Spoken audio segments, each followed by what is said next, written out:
There is a gap in the market for a third-person MOBA brawler like the one found in Paragon years ago.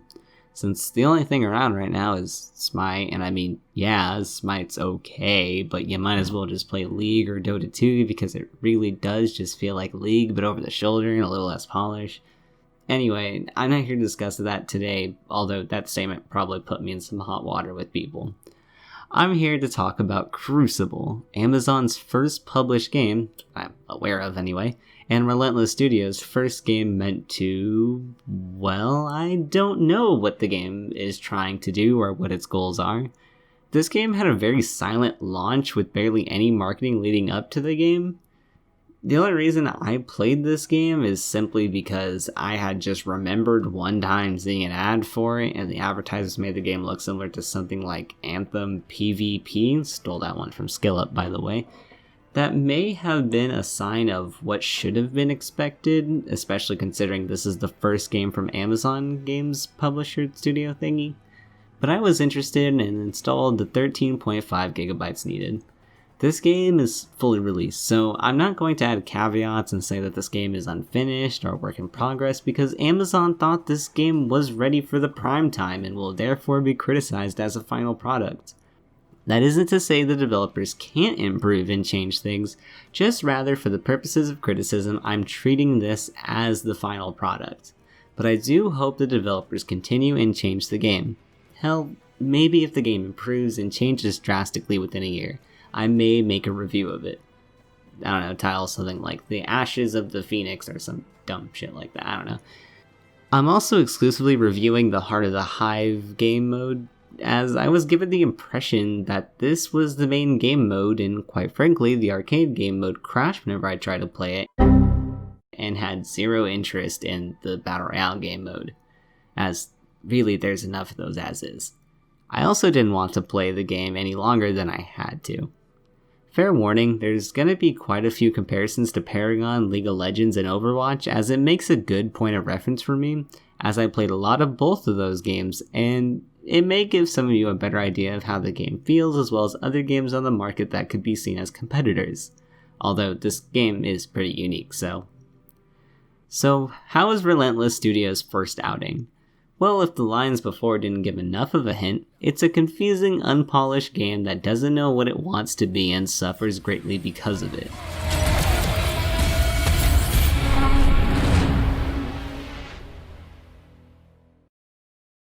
The game is character-based, meaning there's a big emphasis on the abilities and personalities of the characters, much like other games such as Overwatch and League of Legends. But before we can go into the characters, it's important to have an understanding of the map design. Basic design shared between all characters, objectives, teamwork, match flow, and match progression to serve as a baseline for the game because, ultimately, these aspects, along with other things covered later in the video, severely prevent the game from becoming, well, good. All characters have a basic attack, a movement ability, and 2 other abilities. There are no game-changing ultimate abilities like in other games, but rather this game takes a huge focus on outplay rather than simply a well-timed ult, which I think ultimately aids in the competitiveness of the game, as it avoids extremely powerful ults that drastically disrupt the flow of the game but require very little skill to use. Things like Hanzo's Dragon Strike, or Lux's Final Spark, while definitely satisfying to use, largely require no skill and just serve, essentially, as a free game changer ability, with no precautions about using them except maybe wasting it by using it too early or too late. However, while this aids in competitiveness, it hurts the entertainment value of the game as well. There have been many times when playing League where I had an hour-long match where the only thing that could break the tiebreaker is someone making just a slight wrong decision to capitalize on with the well-placed ult, and completely turn the tide of a match. Game-changing ults, even those which take no skill, aid in the excitement of a game as it means that the entire game can just shift in just a couple of seconds. Knowing that a game can have a major shift in seconds is what keeps people at the edge of their seats, and without it, leads to matches snowballing as there isn't that tool to turn the tides quickly, and less highlights, which generate more buzz and excitement for a game. However, it's not completely a binary choice. Many games have largely skill-based ults that have extremely high payoffs but big risks associated with it. Take for example Moragesh's curse ability from Paragon, where in order to even use the ult, you have to mark an enemy player where she can then safely nuke a player from effectively any distance. However, there is counterplay to it by either buying an activated shield, or a team can play around it by ensuring that tanks and fighters stay up front and squishy characters, those with lower health, stay out of her short mark range. Not only does this lead to more exciting matches, but also still keeping the ults competitive and balanced. The lack of an ult isn't the only thing that stands out about the abilities, but also how little there are as well. Realistically, there's 2 slots that can be completely used for whatever abilities the designers need. While basic attacks remain similar between all characters, the movement abilities have variation and can be interesting, but because of the map size, the characters really have to have some sort of movement ability, as the character speed is kinda slow, which means that 2 ability slots are effectively tied up, leaving only the passive and 2 ability slots, which isn't much for designers without having a complicated abilities that need entire paragraphs worth of descriptions like Tom Kench. Seriously though, what the fuck was that about, right? I'm here to play a video game, not read a damn book on how to play a character. However, as I'll cover in the character design section, the developers do a good job with character diversity. However, it may hurt them in the future when expanding the roster. Characters are also able to collect and use medkits on the map. Medkits are a pretty good addition, as it creates some level of strategy, as using a medkit takes time and will cancel if a player takes damage, thus encouraging teams to pursue enemies fleeing the fight, are using teamwork to protect those who need to recover, or just simply healing out of combat. Though outside of that, it's good but simple and doesn't change much about the game. The abilities are, however, far from the worst issues of this game. Probably one of the biggest gameplay critiques will fall squarely on its map design and partially how objectives are structured. Again, specifically in the Heart of the Hives game mode, every 3 minutes or so a hive spawns onto the map in any random location that players must defeat and capture its heart in order to score. Once a team has 3 hive hearts, they win the match. Each team has a collective pool of experience that, once reaching a certain threshold, will level up all players in the team, which will activate a perk along with granting stat boosts. While players can level up indefinitely from what I can tell, with the longest match I had only getting to level 7, the last perk is activated at level 5. Players are able to pick perks for odd-numbered levels, while even-numbered levels are locked into only 1 perk. Players farm XP from PvE mobs spread throughout the map, and 5 harvesters on the map either teams can capture to earn passive XP, and of course you get experience from kills as well. Teams can also capture various buffs that spawn throughout the map, which brings us to our first criticisms of the objective play. The harvesters barely drop that much experience passively and largely feel unimpactful, as there have been games where my team has captured all the harvesters, but were either even or even behind the enemy team, who power farm most of the game. The map is also large, with the harvesters spread out pretty far from each other. Even if the goal from the designers with the harvesters were to try and encourage skirmishes while setting up for the hive, it largely wouldn't matter, as the harvesters drop way too little XP to be worth the risk anyway. And since it takes so long to get from harvester to harvester, the moment-to-moment gameplay is mainly spent traveling to each location. A team's time is spent better power farming mobs and setting up for the hive at around the 30 to 50 second mark, which means that the harvesters are largely ignored, and most of the time a player spends farming mobs for XP and traveling, which with mobs is boring, as they largely just have 1 attack and move towards the player very slowly, largely makes the game, well, boring. Since most of the objective play comes from capturing buffs and power farming before the hive comes up. It also means that teamwork isn't emphasized, as each player simply sits around trying to collect as much XP as fast as possible, with only maybe having a teammate nearby just in case of a possible engage from an enemy. This isn't helped by the fact that 1 level difference can largely shift a battle, as unless your name is, well, Shroud, 1 level difference massively tips the balance of power, due to the lack of reason to control the harvester as well. This also leads to a lack of map control, with map control only enforced when the hive comes up, which means that most of the gameplay is spent with the players largely just running around endlessly until you need to go to the hive and capture the heart. For context, League of Legends places a huge emphasis on map control and setting up because there's always a buff in specific places such as Dragon, Baron, or Jungle buffs. League has wards that can be placed to have vision in specific areas, which allows teams to hold map control by simply paying attention to the minimap and then collapsing on potential enemies who may cross their line of vision or just harassing them. It's largely why the map is built with small specific choke points, and also has an element of counterplay involved with using specific wards that can counter opponents' vision, such as control wards.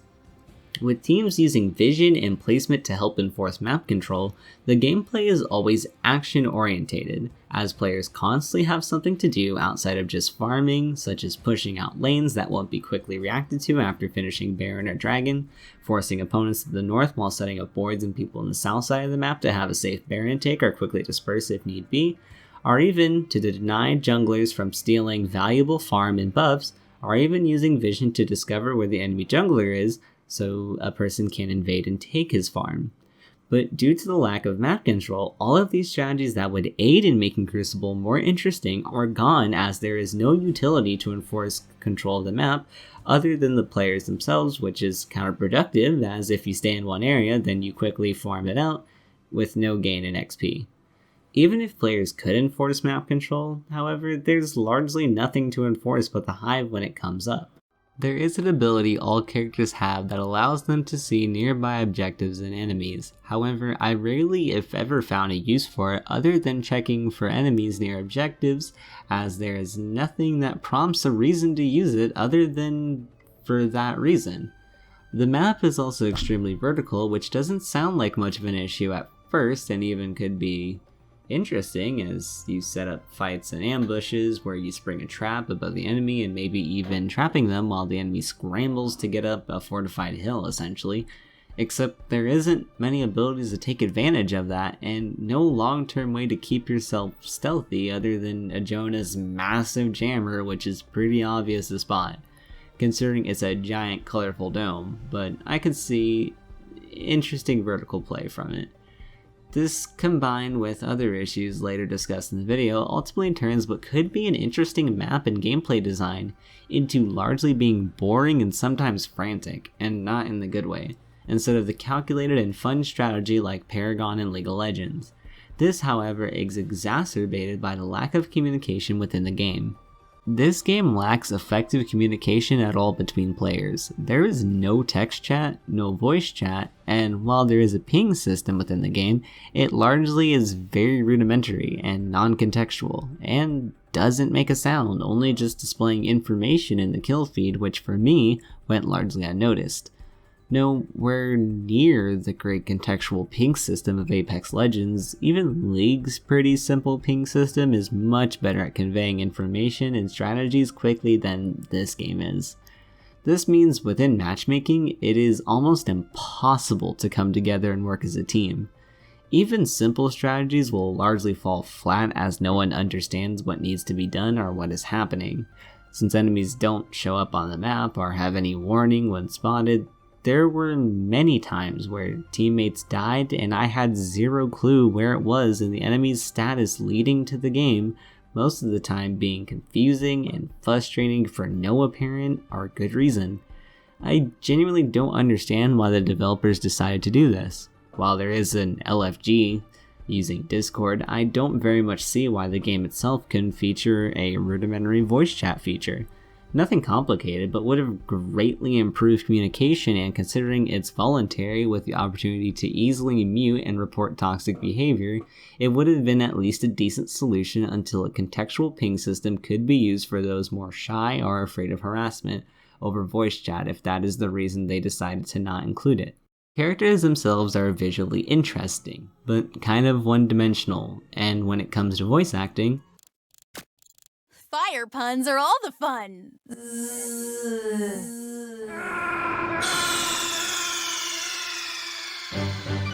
Snake, are you okay? Snake? Snake? It's bad. There are currently 10 characters at the time of this review.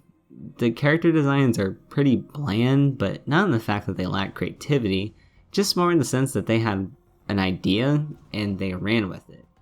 for the whole character. Like, just one idea, and that was like, here it is, and that's it. Many of the characters seem to just have one personality trait and nothing else. You may be wondering though, why should that matter? This is a multiplayer game. Who cares if the characters have little personality as long as it's diverse? Well, hypothetical person that just created a straw man argument most people aren't going to think of when watching this video, a character's personality for a game that is character focused like Overwatch and League is how fandoms are generated around a game. Plus, it generates something memorable for a game. Things like Evelyn, or Jinx from League, have not only distinct personalities, but also interesting ones. Jinx is manic and impulsive. She simply wreaks havoc for the sake of it and hates boredom. Yes, the character you could say is sort of simplistic, but she has obvious negative and positive traits making her a complex character. See, I paid attention in English class. That is not only complex, but distinctive from other legends. When she's in lane, you hear her having fun, blowing up stuff and killing everything. In her wake, or when nothing is happening, she complains or daydreams of destruction. I described that all from memory without looking up her lore page from a game that I haven't played in about a year or so. I genuinely have a hard time remembering the personality traits for any of the characters in Crucible. Summer is an athletic, music-loving, and nothing else. Earl, whose only defining character trait is being a mechanic from the south of the US for my non-American friends. Very stereotypical, which I wouldn't mind, but the lack of complexity really makes the characters feel hollow and bland, even if the game isn't story-focused. But that combined with the voice acting makes it just the worst. The voices feel like a team of people got together and just tried to parody voices of stereotypes. Voices like Captain Mendoza don't sound like a gruff military man, but sounds more like someone trying to audition for Batman. What the foxtrot? I'm Batman. The voices are just plain and fall short of what they're trying to portray. The actual lines they read are even worse though. They are largely just puns or play on words with references scattered here and there. They are honestly mainly cringy to listen to. If you don't believe me, listen for yourself. Like a hot knife through you. Thankfully, the characters' abilities are more interesting than the characters themselves. However, that doesn't mean they are without well-deserved criticism. While the character kits are interesting, they aren't flexible and have very simple combos or don't synergize well with the team as a whole. Take for example Summer, who instead of having cooldowns, she has an overheat mechanic and is in general very agile, but because of how quickly her abilities cause her to overheat, it's really only possible to chain together 2 or sometimes 3 abilities. There could be very interesting combos where Summer hops in, creates an AoE fire on all the enemies, and then just dips out, but strategies like that are severely limited due to the quick overheat. Most of the time you get one ability and spend the rest of the time using her basic attacks, which severely limits her combo potential. Not only this, but no other character can really build off her ability to set an AoE flame. No other character has an AoE slow or trap that could be used in tandem with her abilities, which only hurt team play as every character largely just plays however they like and hope the fight pans out, almost completely eliminating the idea of roles or teamwork in order to win team fights or even skirmishes. Something that could improve ability synergy could be to do something like give Rocky and Brothers' Laugh It Off ability an AoE slow aura around him. So in the beginning of team fights, Rahi and Brother could initiate a fight and keep the enemy locked down while Summer takes advantage and forces the enemy to stay in her fire. This seems like a very simple solution, which makes me question if synergy was something kept in mind of the designers when making these ability kits, as it seems like the idea was not even present, which would explain the lack of debuffs and buffs, with a huge focus on mobility and damaged abilities. I've been mainly negative this video, but I do want to give some praise to the kits.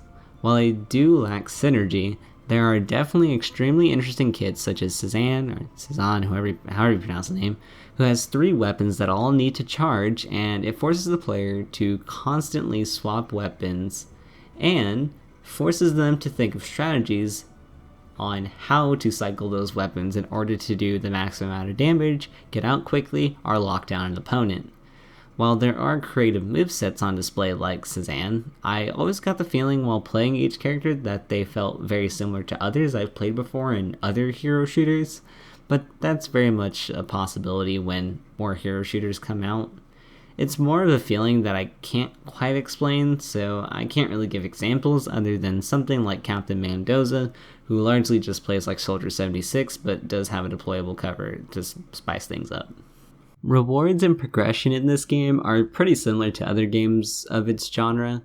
Well, I mean, this game kind of lacks a genre, so I guess to other hero shooters and MOBAs and Battle Royale games, nothing really bad nor anything exceptional in this one, but quite a few of the designs are pretty good. The skins and whatnot. There is an in-game currency called, very creatively, credits, which can be used to either purchase the battle pass or specific drop pods, character skins, pod decals, emotes, emojis, voice lines, and bundles. Very similar to Overwatch in the fact that really all the stuff besides skins is pretty much just filler rewards, except even Overwatch's filler was probably more interesting than what's in Crucible. This is subjective though, but I found it mostly filler content and really only cared about the skins and very rarely the emotes and emojis. Some people will like the drop pods, voice lines, and the like, but I really only find things like emote sprays and skins as being actually interesting cosmetic content. The battle pass is good and probably exhibits some of the best of the game's cosmetic content, but it's pretty hard to justify spending money on this game in its current state. There are also rewards for playing specific characters to specific levels, except they really don't compare to the paid skins and content. This is definitely not Halo 3's achievement-based unlocks, which I still regard as probably one of the cooler reward economies as it incentivizes getting better, but may be seen as exclusionary as people who aren't as good but spend a bunch of time can't obtain items. I feel that, especially in a competitive game like this, a combination of achievement-based rewards like an emoji or drop pod decal for reaching certain ranks and time investment rewards for putting a lot of time towards one character like a skin or what have you would be a good progression system that satisfies most people who actually care about the cosmetics. However, almost all these criticisms and suggestions is largely negated by the fact that you honestly shouldn't play this game anyway, which is kinda sad. But in order to get people to participate in reward economies, you need a good game that keeps people, well, playing. I wouldn't have spent money on Hibana's Elite skin unless I felt like I was going to be playing Siege for a while. And that's something that's important that, well, Crucible needs to understand. Lastly, this game's art design is very similar to Anthem's in terms of featuring very vibrant temperate forests with equally vibrant biodiversity with the use of colors that don't often naturally occur in nature, like blue, in order to make the environment feel somewhat alien, but have man-made structures made of painted metals. This makes this alien planet feel somewhat inhabited with some slightly futuristic tech like holograms and the like. In short, it's a world that is only somewhat alien to Earth. It's somewhat interesting. I feel like I'm saying somewhat a lot.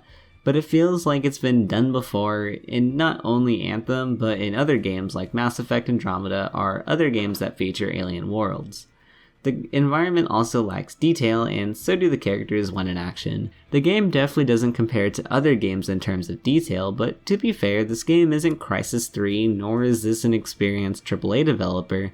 So for what they accomplished, it's pretty good in terms of texture and environmental detail. The game is not particularly optimized as far as I can tell, as I get frame rates around 60 to 70 FPS. However, I was completely CPU bound with GPU utilization sitting around like 75% on high settings. The unstable frame times and seemingly low frame rates for a competitive shooter game like this largely serves as a barrier to entry for those with low spec PCs, and just kind of irritating for those who play competitively.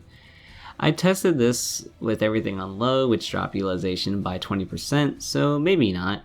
Honestly, this is super rough testing, and because my system is being CPU bound, I can't really collect any accurate data, The general technical polish gives the impression, though, that this game is not very polished and is still in kind of a rough state. However, as this isn't like professional testing like that found in channels like Hardware Unboxed or Gamers Nexus, take what I say with a boatload of salt, but it may give you a somewhat rough idea. Also, spawning enemies in this game is pretty tough, especially for a game that's supposed to be competitive. Most of the characters blend into the environment, and it seems like the game only spots enemies when you hit them, and even makes it so you can see them through walls. Also, they don't appear on the map, which is bad, I think, for pretty obvious reasons. Less information for the team is never good.